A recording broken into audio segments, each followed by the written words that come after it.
Existe base bíblica para o juízo investigativo? Quer saber mais sobre esse assunto? Então fique até o final e confira mais um segredo revelado.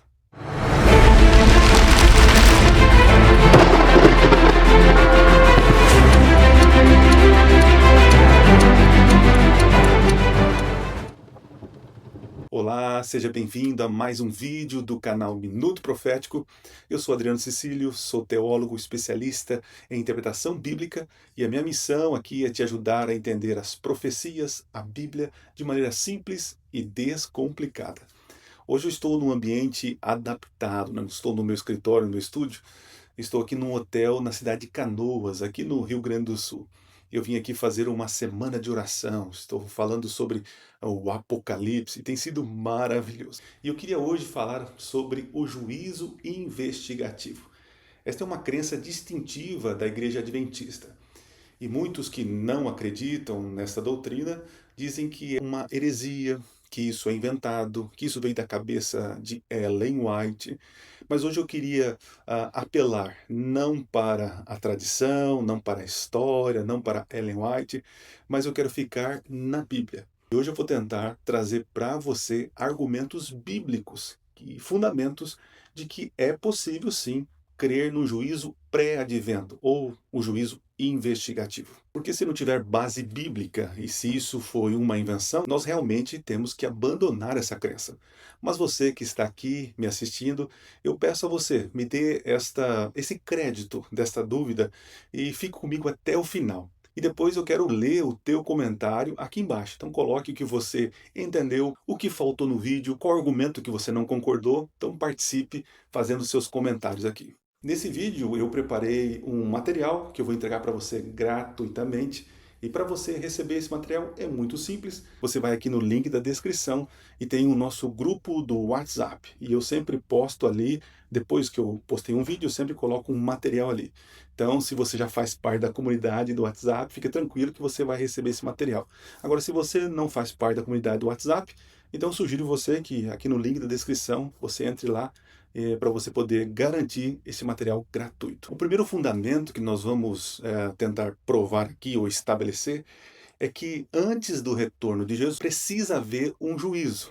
É básico isso, né? E temos alguns textos na Bíblia. Eu vou ler aqui Apocalipse capítulo 22, verso 12, que diz assim: E eis que venho sem demora, e comigo está o galardão que tenho para retribuir a cada um segundo as suas obras.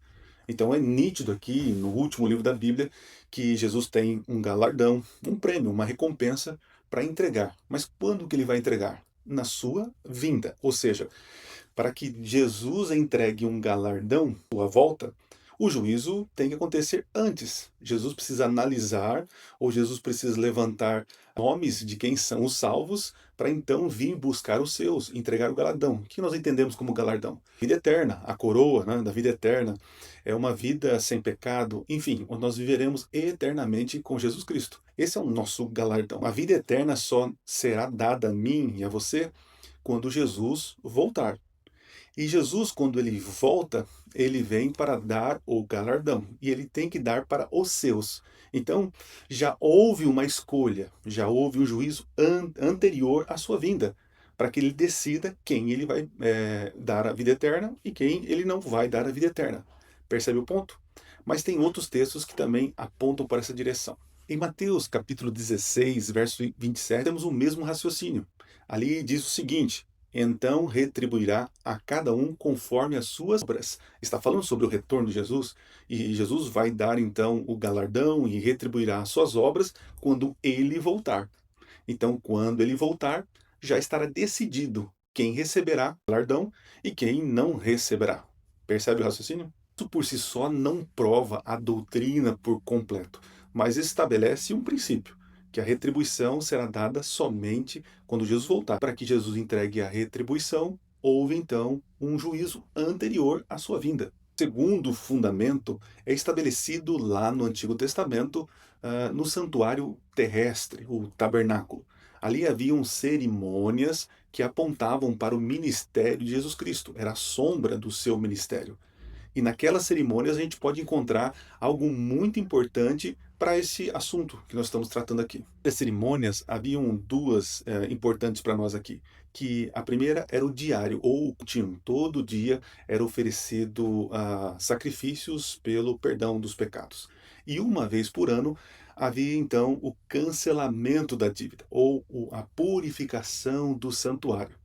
Porque toda vez que o pecador chegava com um animal, ele sacrificava, é como se o pecado dele fosse transferido para o cordeiro pagava o preço, né, que representava Jesus Cristo, e agora o sacerdote, ele entrava dentro do santuário e com o sangue do animal, ele jogava sobre a cortina ou colocava na ponta do altar. Então havia uma transferência de pecado. A contaminação, o pecado estava no pecador, passava para o animal então, através do sangue, o sacerdote transferia para o santuário. O pecador, ele saía dali perdoado, verdade, perdoado. Mas o registro do pecado ficava no santuário. E agora, uma vez por ano, havia purificação desses pecados que estavam ali no santuário. E essa cerimônia é chamada de Yom Kippur, o dia do juízo, onde o sumo sacerdote realizava agora a purificação desse santuário. Tá? Vamos olhar os versos bíblicos para melhorar nossa compreensão. Levíticos 16 diz o seguinte: assim fará expiação pelo santuário, por causa das impurezas dos filhos de Israel. Então, o pecado que saiu do pecador e estava no santuário, agora haveria uma purificação do santuário. Perceba como o pecado, coisa grave, né? Deus, ele mostra de maneira lúdica para nós como ele lida com o pecado. Não é apenas dizer, você está perdoado e está tudo certo. Não, não. Levítico 16:30 continua o raciocínio, dizendo o seguinte: porque naquele dia se fará expiação por vós. Para purificar-vos, sereis purificados de todos os vossos pecados perante o Senhor.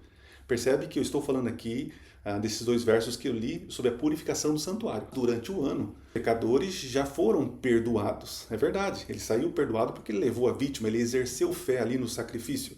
Os pecados ainda permaneciam ali. E eles deveriam ser agora, esses pecados, cancelados, apagados, expiados.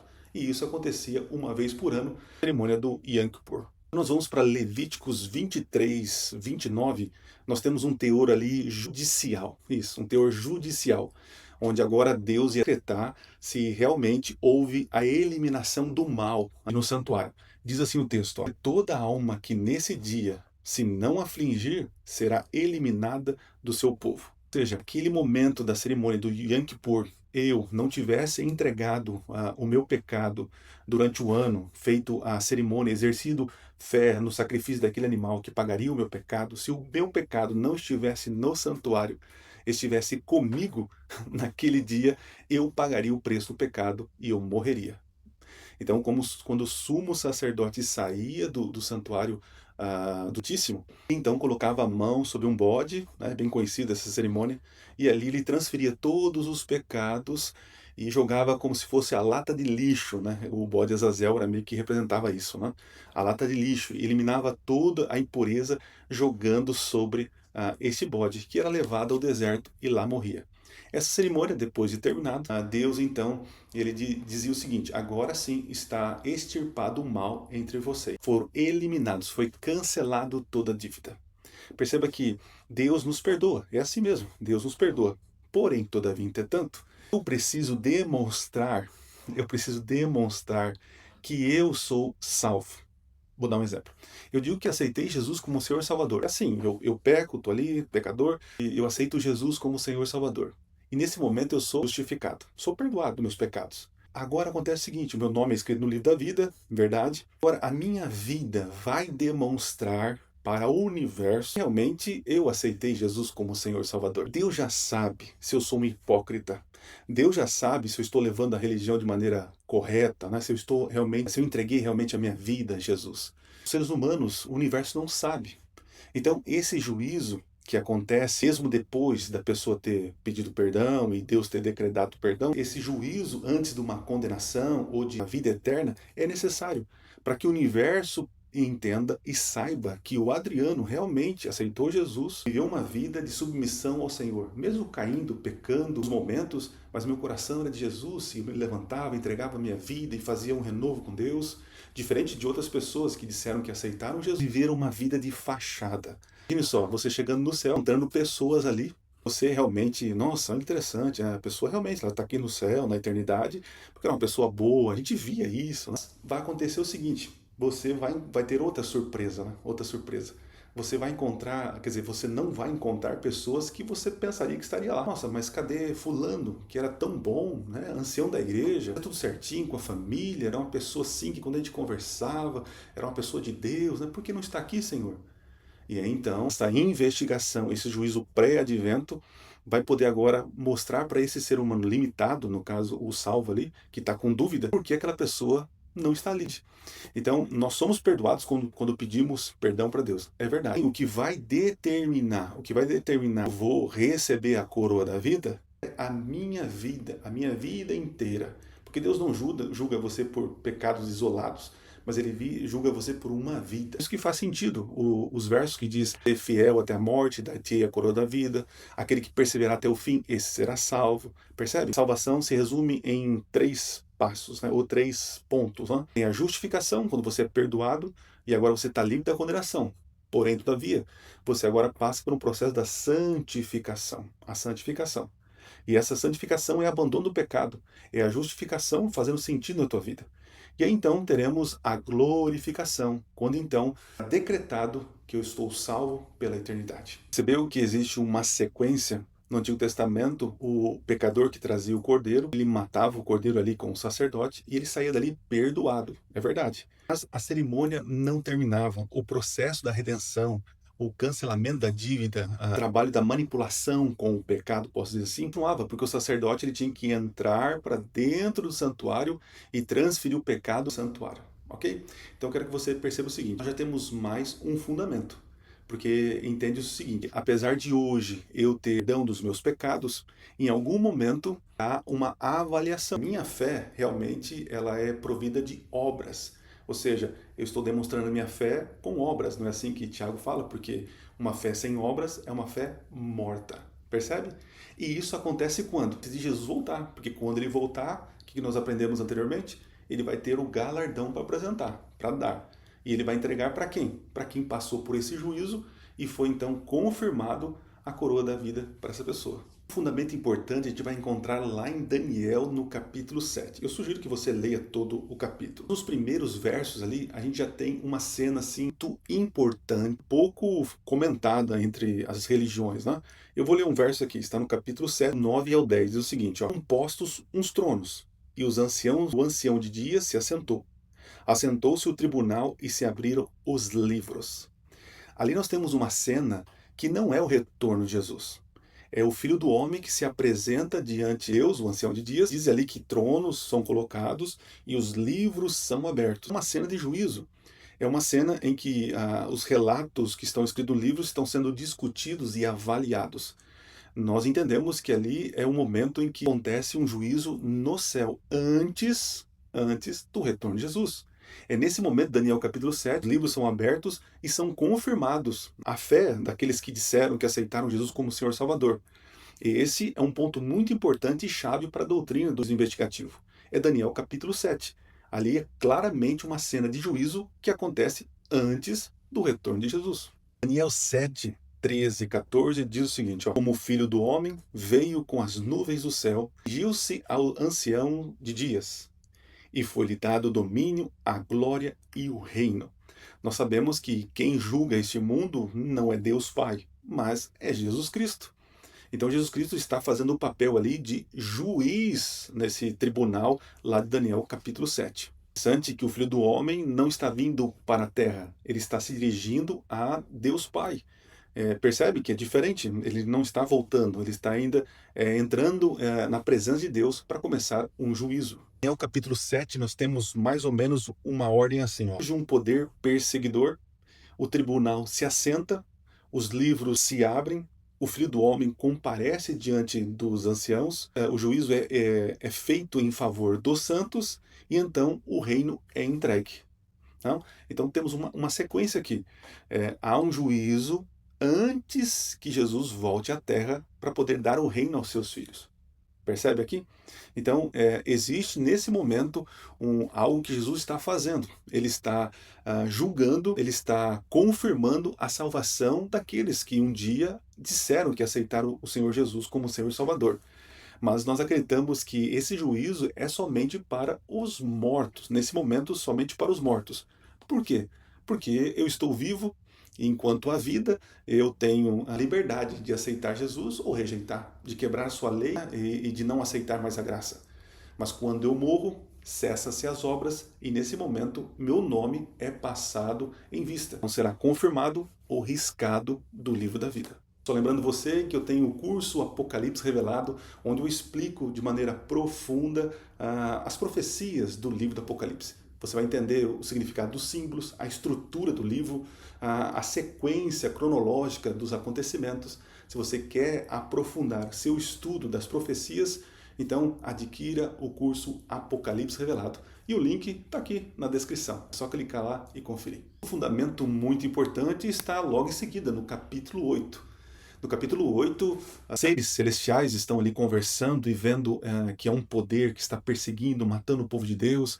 Então, dúvida, até quando isso vai durar? Até quando não trará justiça para os seus filhos? E vem a resposta em Daniel capítulo 8, verso 14, que diz o seguinte: até 2.300 tardes e manhãs, e o santuário será purificado. Aqui é importante. Lembra que a purificação lá no santuário terrestre era uma vez por ano e era para cancelar os pecados, purificar os pecados do santuário? Agora, Daniel 8 está falando de um futuro, de uma purificação não do santuário terrestre, porque o santuário não existe mais. Mas a Bíblia é muito clara em dizer que existe um santuário no céu. Agora inicia um processo de purificação lá. É mais ou menos assim, para que você entenda. Quando eu peco, os livros são registrados, os meus pecados nos livros. Aparecem vários textos na Bíblia onde livros são usados para registrar os nossos atos, né, os nossos atos negativos. Existe o livro da vida, que é escrito o meu nome quando eu aceito o Senhor Jesus. Os meus atos, eles são registrados no céu, estão nos registros lá no santuário. E a purificação nada mais é de que pagar esses atos, cancelar a dívida, né, e deixar o meu deixar o meu nome no livro da vida. Agora, uma vez que eu tenho as más obras, eu tenho uma vida de transgressão e rebeldia. Eu disse que aceitei o Senhor Jesus, mas se as minhas obras não condiz com a minha fé, então eu não terei a vida eterna. Isto é a purificação do santuário. No santuário terrestre, né, o que acontecia? Lembra do sangue que era jogado no santuário e contaminava o santuário? Da mesma forma, os meus erros, os meus pecados que estão registrados no céu, estão, de alguma maneira, contaminando ali o pecado que está contaminando o santuário. Os meus registros de pecados precisam ser apagados, cancelados, purificados.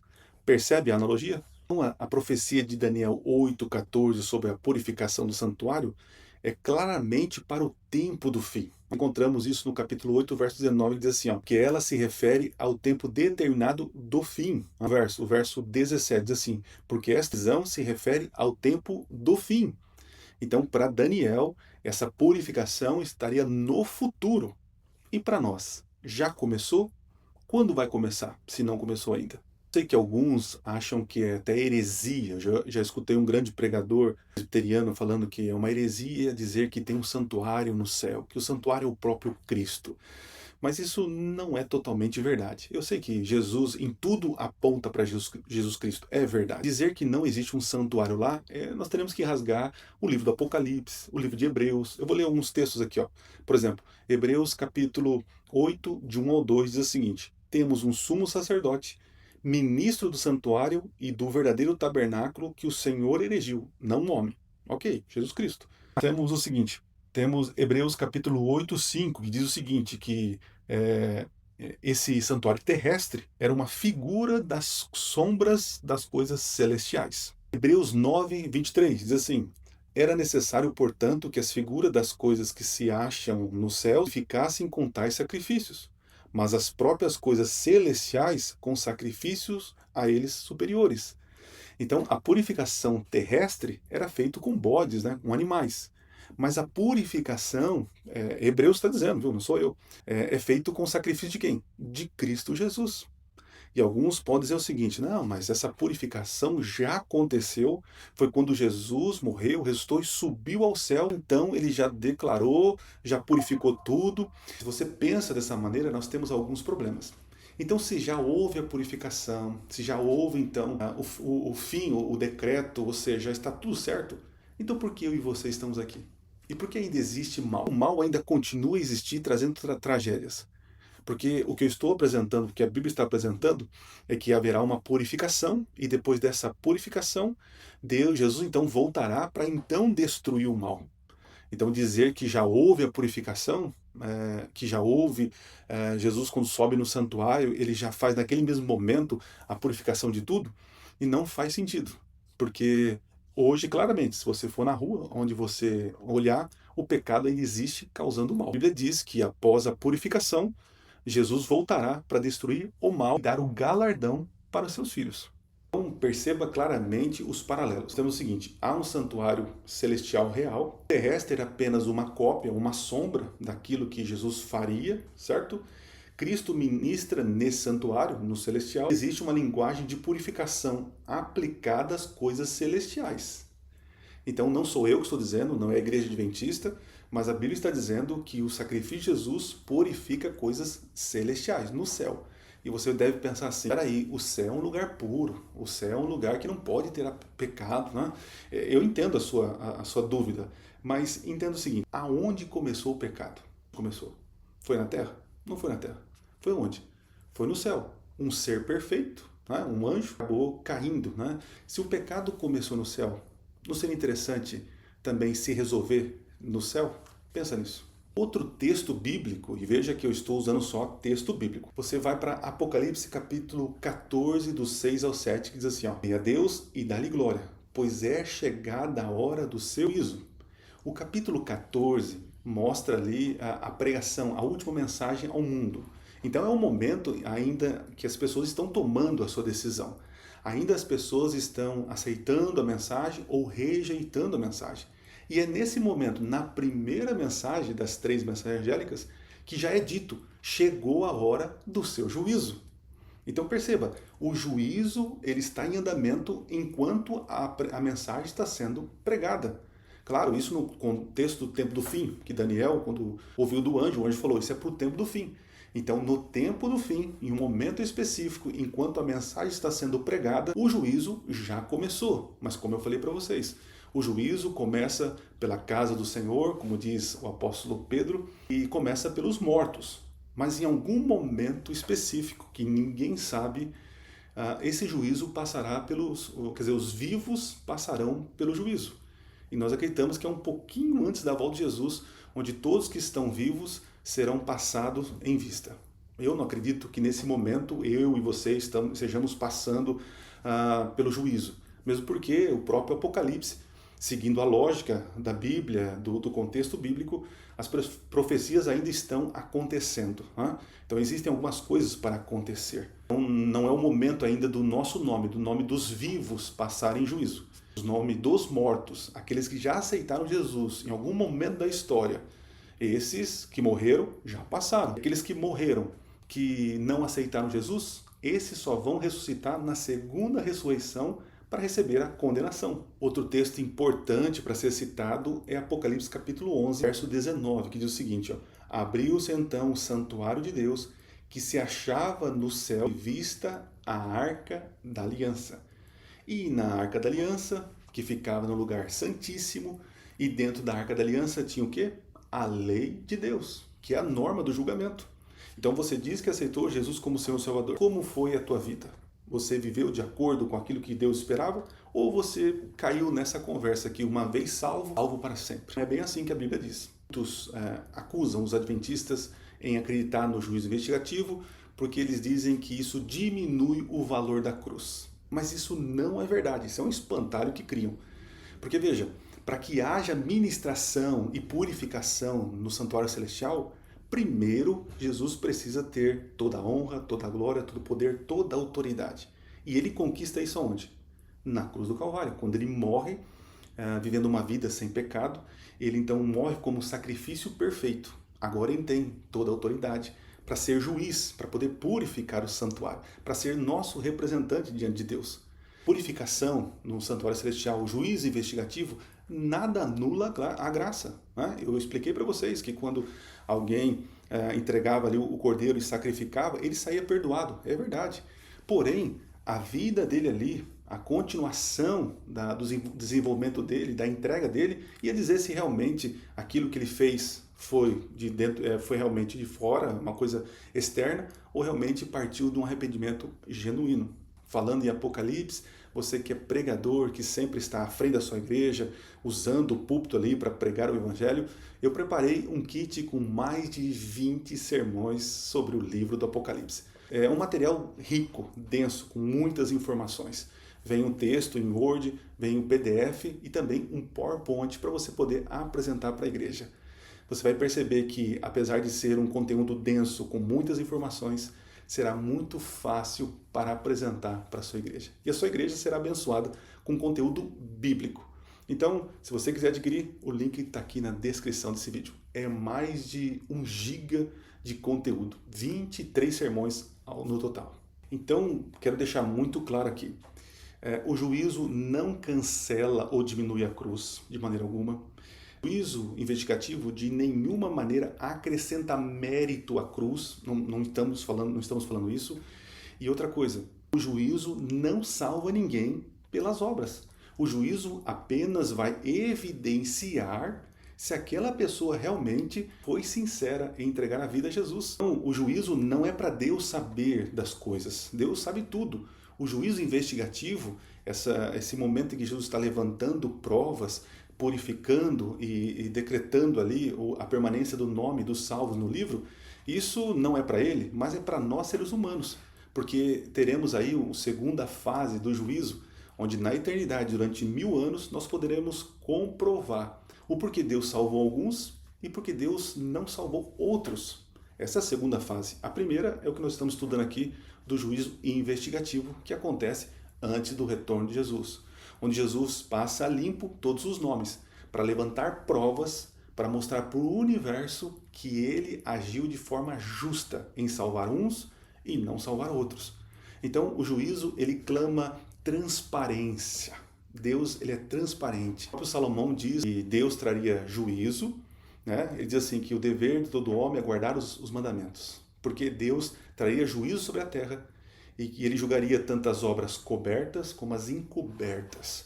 Deus não vai levar para o céu pessoas, não vai dar a eternidade para alguém sem dizer o porquê e como foi que ele salvou aquela pessoa. Não vai ter jeitinho. Então quem estiver lá, realmente é porque Deus foi justo em salvar aquela pessoa. Deus não dá jeitinho, né? Ele não é um tipo de um brasileiro, né? Você me entende. Para resumir, eu vou ler aqui os pontos importantes aqui deste vídeo. Então olha só. Levíticos 16 mostra a lógica do dia da expiação, purificação, juízo e separação, ok? Daniel capítulo 7 mostra um tribunal celestial com livros abertos antes do reino ser dado aos santos. Outro texto, Daniel capítulo 8, 14. Anuncia a purificação do santuário no tempo do fim. Hebreus capítulo 9 e 8 e 9, né?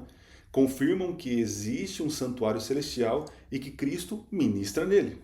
Outro fundamento importante, Apocalipse capítulo 14, 7.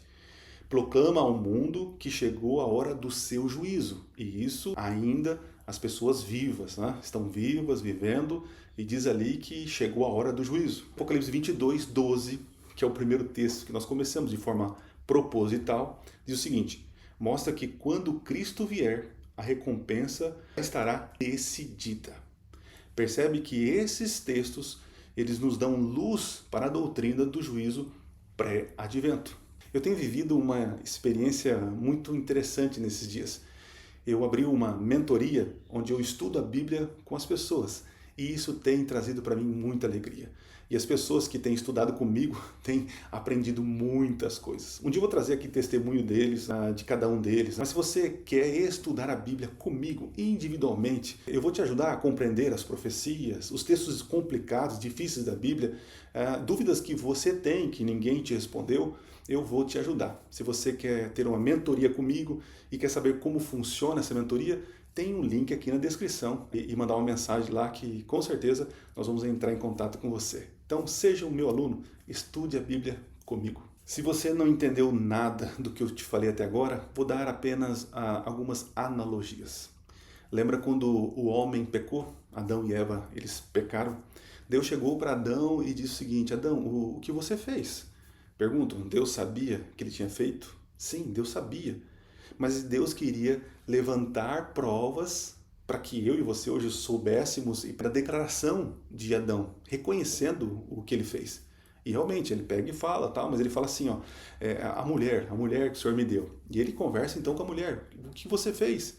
E ela então declara o que tinha acontecido. Então, antes de expulsar eles do jardim, Deus faz um juízo pré-advento, um juízo antes do castigo, da punição. Certo? Existe um outro momento, lembra quando Caim matou Abel? Deus então chega para Caim e fala assim, Caim, está o teu irmão, Caim. Deus sabia? Com certeza Deus sabia onde estava Abel.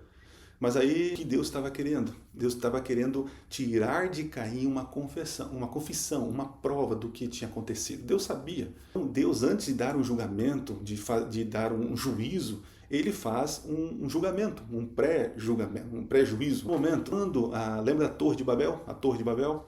Então, lá no texto disse, desçamos e vamos ver se é isso mesmo que está acontecendo. Deus descendo para poder avaliar o que está acontecendo. Deus sabia de tudo, mas o fato de Deus descer para avaliar, isso mostra que antes dele agir, antes de dar um decreto final, há um juízo, há uma apuração dos fatos. Né?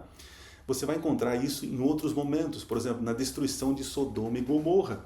Antes de decretar juízo, de descer o fogo do céu lá em Sodoma e Gomorra, que Deus, Jesus e os anjos vão conversar com quem? Com Abraão, filho seu, do povo dele. Então, naquela conversa com Abraão foi percebendo realmente que a cidade de Sodoma e Gomorra não tinha por que existir. E Deus, antes de decretar, fez com que do seu povo, Abraão, ficasse sabendo do que está acontecendo.